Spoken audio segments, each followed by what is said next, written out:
Welcome to this very special edition of the KJ Masterclass Live, the show which ensures that you profit from your time spent here with experts, either through their industry insights, information, or simply learning from them. And today we have Heather Stewart, transformation facilitator, coach, speaker, podcaster, creator of the Thriving Life method. Welcome to the show, Heather. Thanks so much. It's so awesome to talk with you. You are welcome. Welcome to the show, Heather. Welcome to India in this online form. And I'm sure not just in India, but a lot of people across the world will benefit from what we are going to talk right now. We'll talk about how one can transform their midlife through holistic wellness. And before we come to this part of holistic wellness, let's understand about your journey, your background, so that we know audience knows who exactly they are listening to and a lot of learning from your journey itself, Heather. Right. It's interesting. I've actually been to India 3 times. So I love traveling there. It's always fun. I my initial career, I did what everyone said was the thing to do. And I went to university and I became a CPA chartered accountant. So that, is the top level of accounting careers. And I was a senior director of finance. And I reached a point in my life, which I think happens at various times for people, where you realize, oh, I've done all the things I was supposed to do, and now I'm supposed to be happy because I've reached it, but I wasn't happy. So I was not um, in a place where I felt like it was the right place for me. And I started to question, what was I supposed to be here for? I felt like I was meant for more than being an accountant. And there's people who are perfect for that role, and I wasn't that person. So I actually started practicing yoga for stress relief, which fast forward after 15 years as an accountant, I quit my job. I quit my career. I started teaching yoga. I've been now teaching yoga for 20 years. I became a massage therapist. And through all that, I started coaching people to wellness and recognizing that it wasn't the only one. A lot of people were hitting this stage where they thought, I'm not happy. And a lot of times they were coming to me that time for physical wellness, but I realized it was more than that. So that's how I created the Thriving Life method. I started helping people transform their life from where they felt like they were stuck and unhappy to making it something that makes them happy and inspires them to do what they're meant to do, in a nutshell. Right, the, right, short right. part, the short story. A good story. So, Heather, I want to understand one thing from you. Firstly, three times to India. Any particular reason that brought you, or it was just a journey? Why I ask this is you talk about the Akashic records. We will certainly talk about that a bit later in the show, but Yeah. that word itself, is a Sanskrit word, Akasha. Akash Hmm. for us is the Asman or the sky. But I want to understand that's why your India connection a Yeah. bit more because a lot of audience is India. Well, it's interesting because it ties into everything. So when I decided to leave my corporate career, I went to India. I said, I've got to disconnect from everything here. I had started to really dive more into yoga. I had started actually teaching a little bit of yoga, just beginning. So I said, well, if I'm going to just really unplug from everything, this is where I'm going to go. So I went for 3 months and I traveled around and I studied with yoga teachers there. I did a silent retreat with a Buddhist monk. I actually saw the Dalai Lama while I was there. Like, holy moly, that was shocking because it wasn't on his calendar. A monk told me that he was going to be in his residence. So I spent 3 months just immersed in, I call it, India is uh, has a lot of stimulation, but it's also very peaceful compared to North America. North America, there's all this stimulation that's going on and it's never peaceful. But in India, there's a lot of stimulation, but then there's this place where it's just peaceful and you can be quiet. So I spent 3 months traveling around. and with no goal except to understand more about myself. And I know that's not available for everyone to just take off for 3 months, which is why I try to help them um, find it within their current realm of possibilities. But that was why I initially went there. The second time I actually went and I did a hike from Ladakh to Leh through the Himalayas, and I got married up in the mountains to my current partner. We've been together for 19 years. And the third time I went to an ashram down near Pondicherry, and talk about peaceful. A month in an ashram, you unplug from everything. So that's, and I still sometimes like, oh, it's time to go back. you know, there's so much to see and there's so much to experience. And it is for people who are not from there. I know that a lot of people listening live there and think, oh, it's just India. It's transformational for people who aren't from there, right? Transformational for people who are not from here. So let's understand the West through an Indian eye. Hmm. Let's understand. You talk about peaceful, you talk about a lot of stimulation here, but it's very peaceful. Mm-hmm. But there is a lot of people here, a lot of issues here, a lot of problem here, but peace. How, why did you find it peaceful? Why not in the US? There is a lot of, not in the US, in the West itself, so many places there is stimulation, but also a lot of facilities also, less chaos. Then why do you find India peaceful amidst all the chaos, and West in a bit of it, that silence also, it's not as peaceful. Let's understand this peacefulness, Okay. peace Yeah. around from your perspective. I find in the West, so there is constant stimulation. There is, depending on where you are, we don't have as many people. Definitely don't have as many people, but it's this constant um, action space. It's hustle, hustle, hustle. It's, work. If you're not working hard, you're not being useful. Um, and there's a lot of judgment, and there's a lot of expectation of you have to be this, this, this to be valuable. And it's some of it is undercurrent. So it seems like there's more chaos where you are, but the chaos here is under the surface. The chaos is an internal chaos because people are constantly in this state of anxiety and worry, and I'm not good enough. And there's a place of lack and fear. And when I was in India, the chaos is, there's animals and people, but the people have a different outlook. So I stayed with this family up in, it's just left my brain.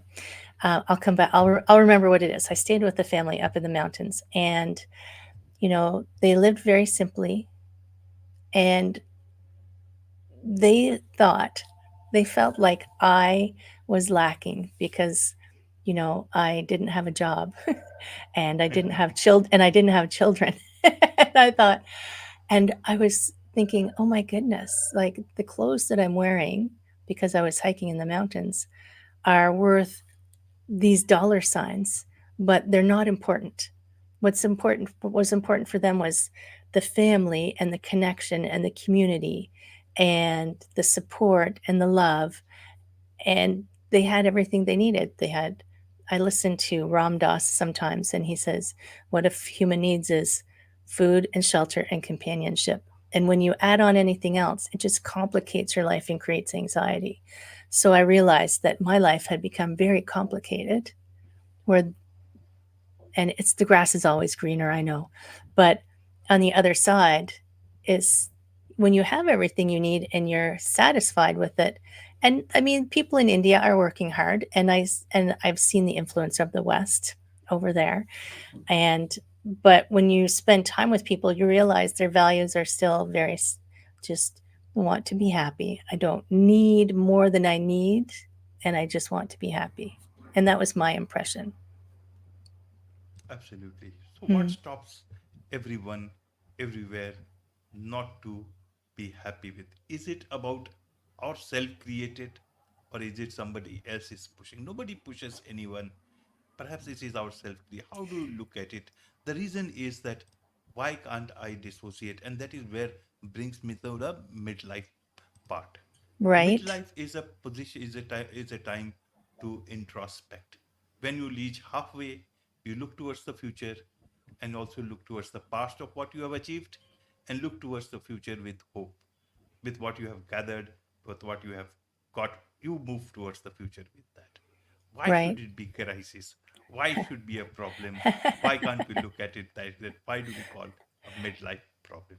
Well, it's interesting because we call it a crisis and it's like something that needs to be fixed, right? And It's a I milestone. it is a milestone and it's a great achievement to reach that point because of all the people who don't. So, uh, I think I'm gonna use, I assumed it was the West that coined this crisis, like it's something bad that is happening to you.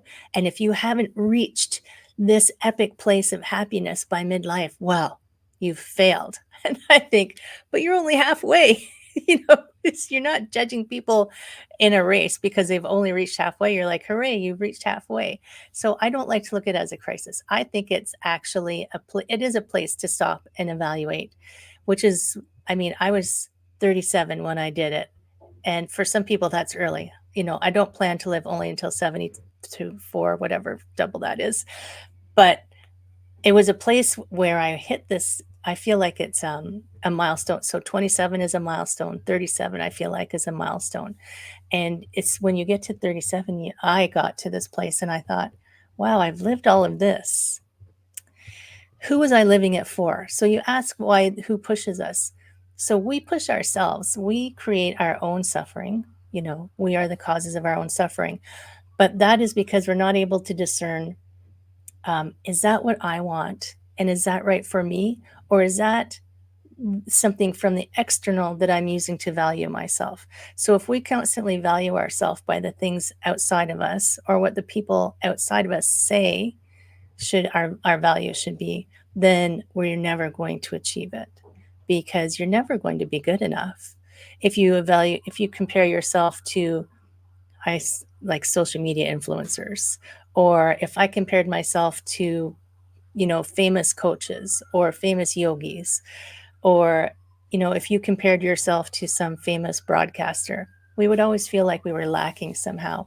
But you're never lacking. You come to the planet full and complete, and you came to the planet full and complete as this spirit to experience everything you can experience, to carry out something inside of you wants to be born. And the saddest thing, I think, the crisis, I think, is if you get to the end and you realize, oh my goodness, I didn't do the thing that I wanted to do.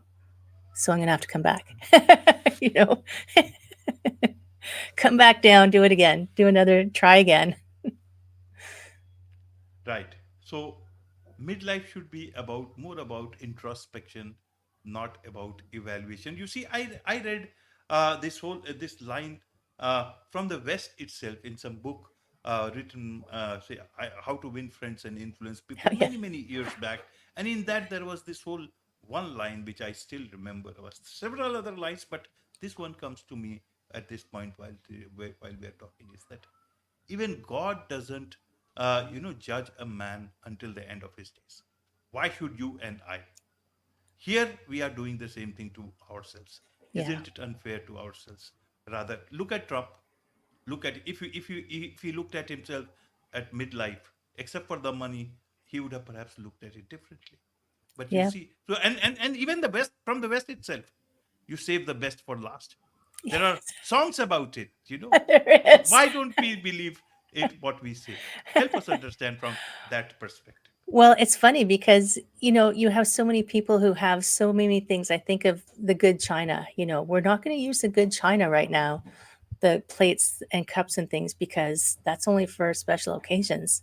And I think, what's not special about right now?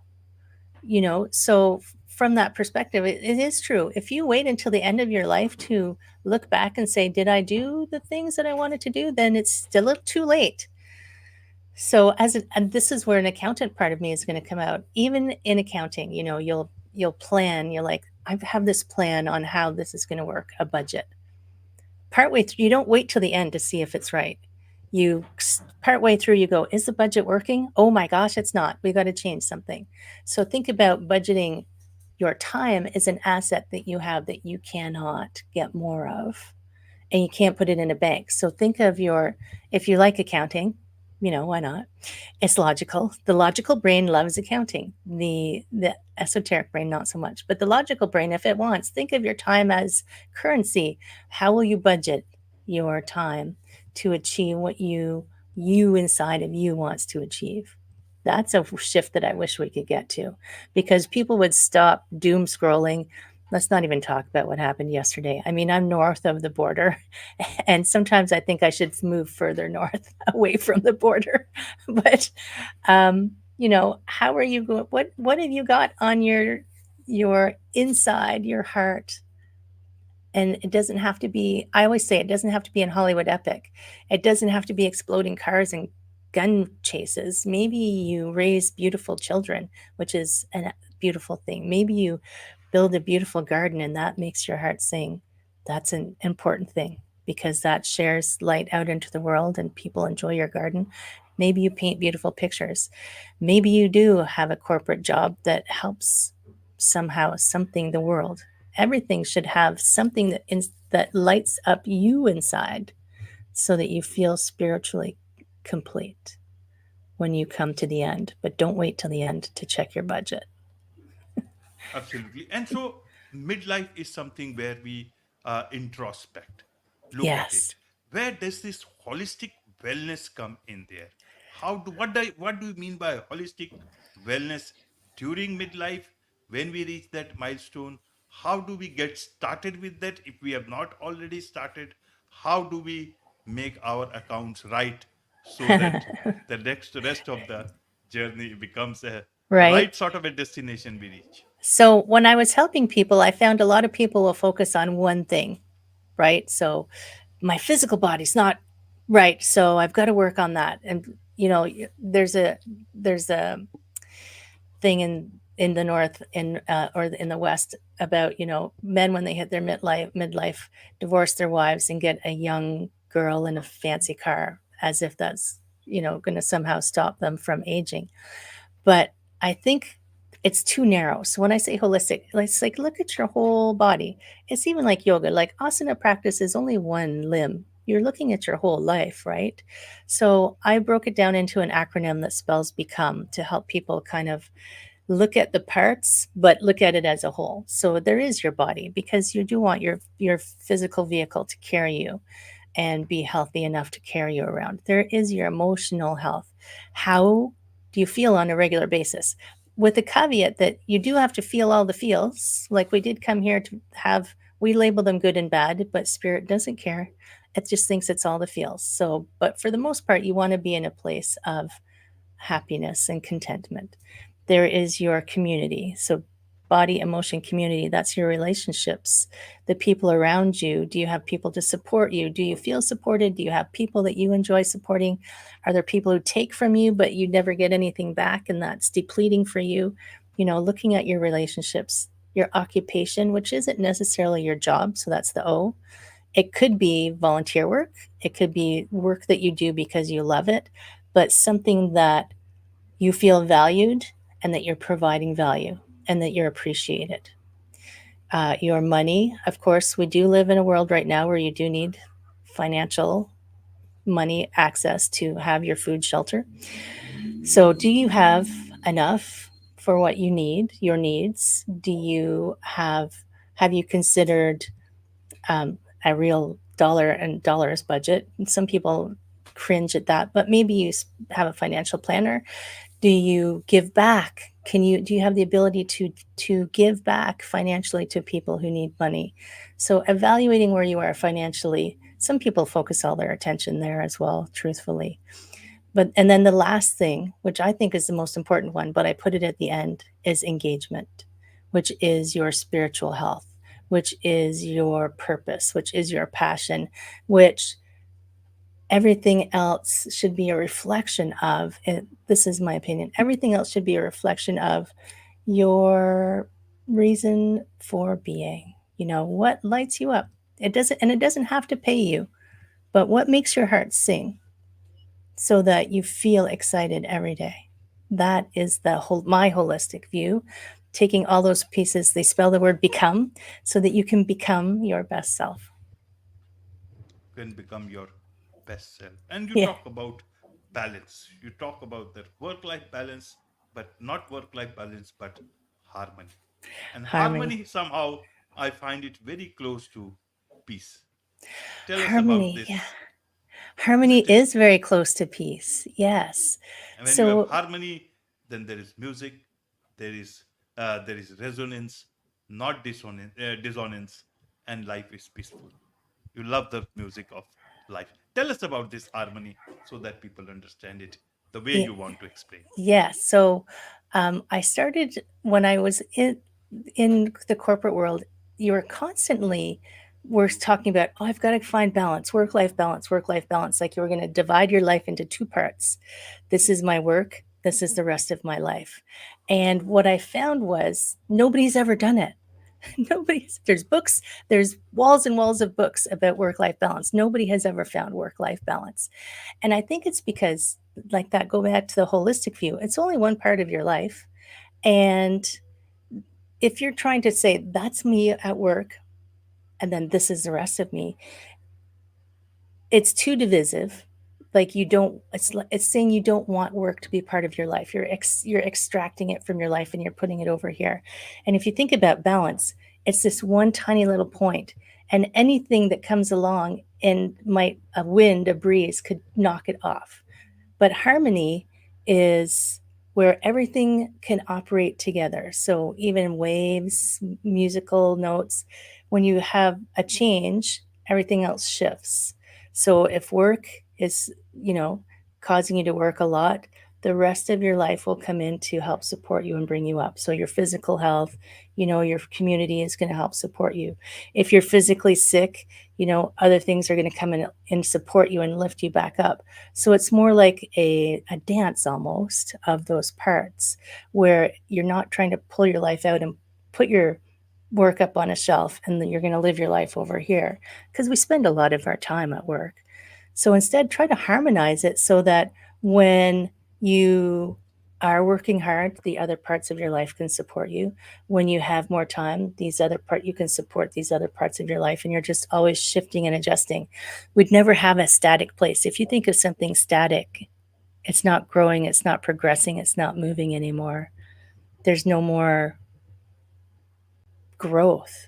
Where if you think of a plant, it when the sun's over there, so it points itself over there. The sun's over there, it points itself over there. It just keeps harmonizing and shifting with all this changing circumstances. That's my harmony. That's harmony indeed. And I love the way you explained, uh, Heather. Now, I want to understand about, the role of spirituality. We are social beings.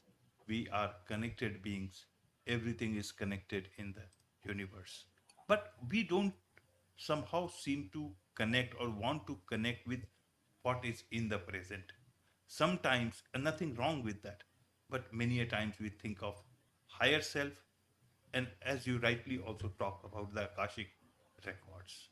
Mm-hmm. Why not first connect ourselves? Put your feet on the ground, and you will connect with your real self. So help us understand the real connection. Where is this real connection? Is it, nowadays people are talking about grounding, they are talking about connecting with the earth.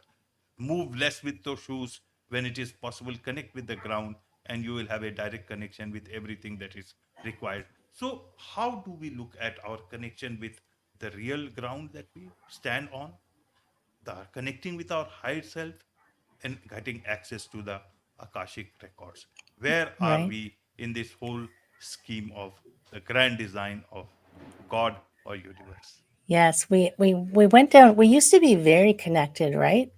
A long time ago, we were very connected, and the I feel like the industrial world came in and made everything very mechanical. So for me, so we think about, sometimes when we think everything is connected, we just think of people. But if you think, the earth is also alive.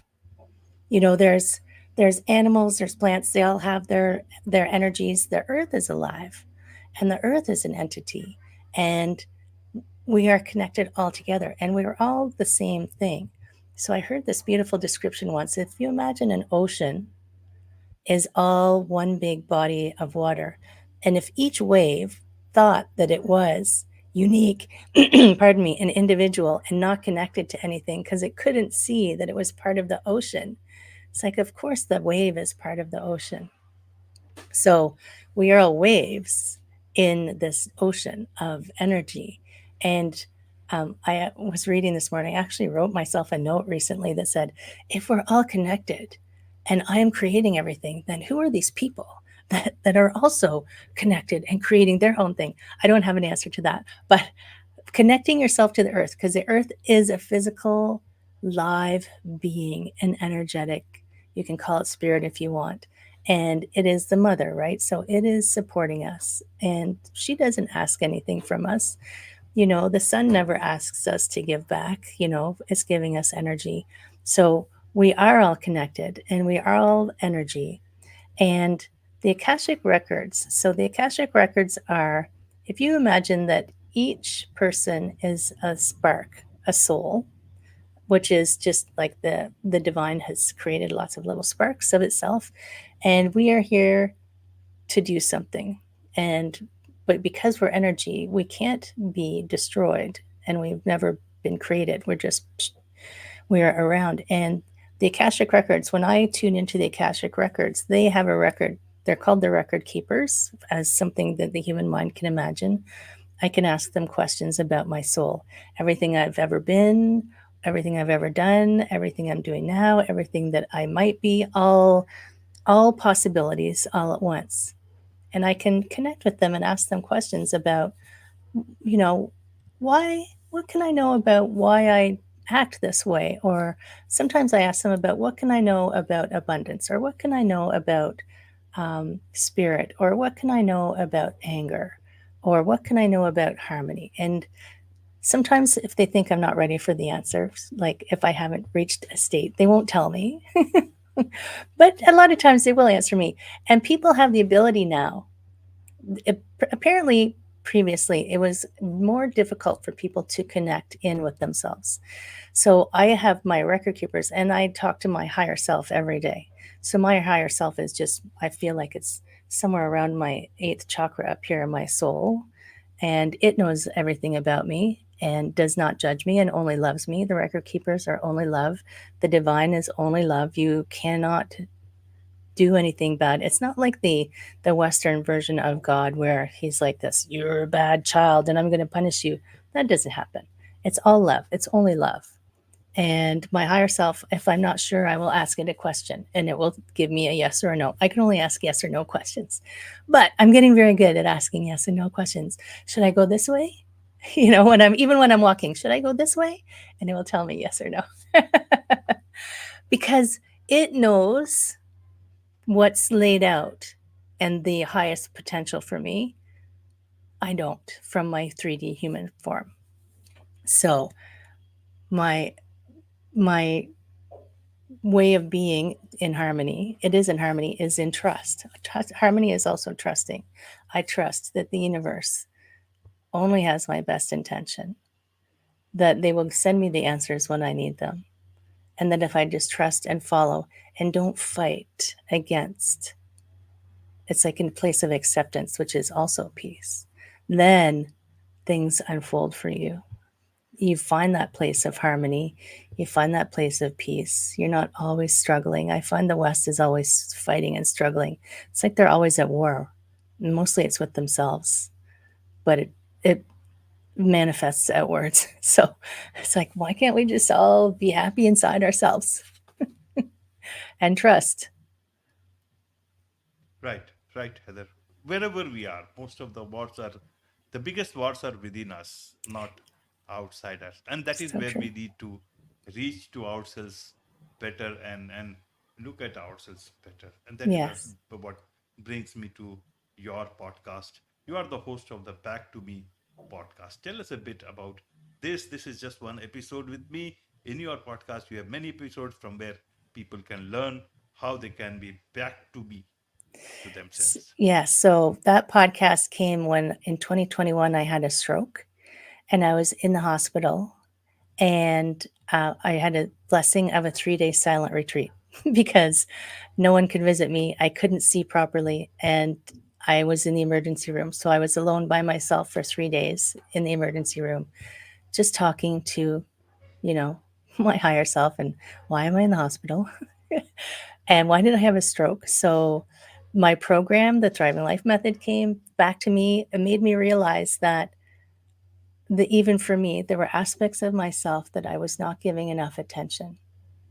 And that part of what I needed to do was to share these learnings and the learnings of many other people. So the Back to Me podcast is I bring people who have had experiences and let them share, and to help people like you. So what you're doing, helping people profit from somebody else's knowledge, gain an understanding without having to go through it. So Back to Me is helping people figure out what is wellness for them, and take an action. Absolutely. Take an action. Mm-hmm. So, as I said, there's so much to learn from you, Heather, and I'm sure a lot of people would want to learn from you, about from your podcast, from your journey. What is the best way for them to connect with you, Heather? The best place to find me is when my website has all the resources, heatherstewart.coach. Wonderful. With this, it's a wrap on this very special edition of the KJ Masterclass Live. Thank you so much indeed for joining us. Thank you. Thank you.